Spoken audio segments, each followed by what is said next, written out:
지난 6일 지방선거로 경남에서는 모두 12명이 자치단체장과 국회의원 자리에 첫 입성을 했습니다. KBS는 지난 3월에 경남의 자치단체장과 국회의원들에 대한 재산 검증을 했었는데요. 이번에도 신임 당선인과 국회의원의 재산 내역을 분석해봤습니다. 심층기획팀 이대원 기자와 자세히 짚어봅니다. 이 기자, 먼저 재산 검증 대상자부터 살펴볼까요?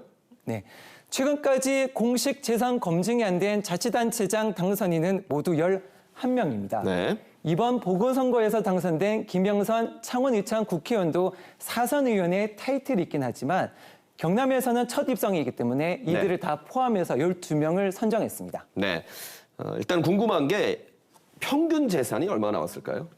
네, 12명의 재산 평균은 25억 1천만 원으로 집계됐는데요. 예. 일반 국민의 평균 재산이 3억 7천만 원인 것과 비교해보면 6.7배 차이를 보이고 있고요. 올해 전국 고위공직자 평균 자산 16억 원보다도 9억 원가량 많은 수치입니다. 네. 이 가운데 김영선 의원과 박동식, 김윤철 당선인은 독립생계 등을 이유로 일부 가족의 재산 고지를 거부했습니다. 그다음으로 궁금한 거는 가장 재산이 많은 사람은 누굴까입니다. 네, 최고 자산가는 박정우 거제시장 당선인으로 89억 1천만 원을 신고했는데요. 네. 본인과 배우자 명의의 땅 2만 1,000제곱미터와 주택, 아파트, 빌딩 등 건물 6채 등을 포함해 33억 원의 부동산을 보유하고 있고요. 네. 특이한 점은 한 건설사의 비상장 주식을 13만 주, 72억 원 상당을 보유하고 있고요. 채무가 28억 원으로 빚 역시 검증 대상자 가운데 가장 많았습니다. 네, 재산과 채무를 다 더하고 빼고 해서 89억 원 정도가 나왔다는 말씀이죠. 그다음 자산가는 누가 나왔습니까? 네, 이승화 산청군수 당선자인데요. 예. 이 당선인은 모두 50억 원을 선관위에 신고했습니다. 이 당선인의 재산 가운데 부동산 비중이 압도적으로 많은 게 특징적이었는데 10억 원가량의 건물 말고도 55개의 필지, 63만 4천 제곱미터의 토지를 가지고 있었는데 이 금액만 33억이고요. 면적으로 보면 축구장 90배 크기입니다. 아, 그렇군요. 자, 축구장 90배 면적, 어마어마한 넓이네요. 네, 이 당선이 보유한 토지를 화면으로 한번 보시겠는데요. 산청읍강, 금서면 등 산청 지역 5개 면에 고루 펼쳐져 있는데 이 가운데 농지만 25개 필지, 2만 7천 제곱미터를 보유하고 있었습니다. 현행법상 농민, 특히 본인 경작을 원칙으로 하는 농지를 이렇게 많이 보유할 수 있었는지 직접 한번 들어봤습니다. 네. 제가 그때 사업할 때 그 당시에 사업 관계로 인해 가지고 상기 좀 있습니다. 판에 샀는데 그런 거는 거리가 멀어 가지고 그거는 지금 못 가놨습니다.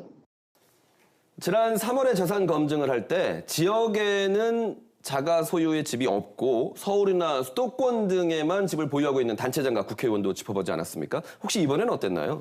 모두 12명 가운데 4명이 있었는데요. 네. 통영시장 천영기 당선인이 대표적입니다. 천 당선인은 2년 전 통영집을 팔고 배우자 명의의 서울 강동구 59제곱미터의 아파트를 소유하고 있는 것으로 확인됩니다. 그러면서 자신은 현재 통영 광도면에 있는 한 아파트에 보증금 2천만 원에 전세로 살고 있다고 밝혔는데요. 이른바 똘똘한 한 채인 거죠. 천 당선인의 입장도 있겠죠? 네, 그렇습니다.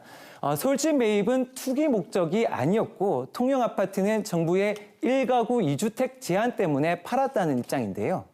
1가구 2주택 정책 때문에 통영의 집을 팔았다라는 얘기인데 그러면 투기가 아니라 그게 문제라면 통영의 집을 유지하고 서울의 집을 판다든지 글쎄요 뭐 재테크를 저희가 논할 수는 없겠지만 결국 이 부동산에 대한 세금을 지역이 아닌 서울에 내고 있다는 거는 뭐 주지의 사실이네요.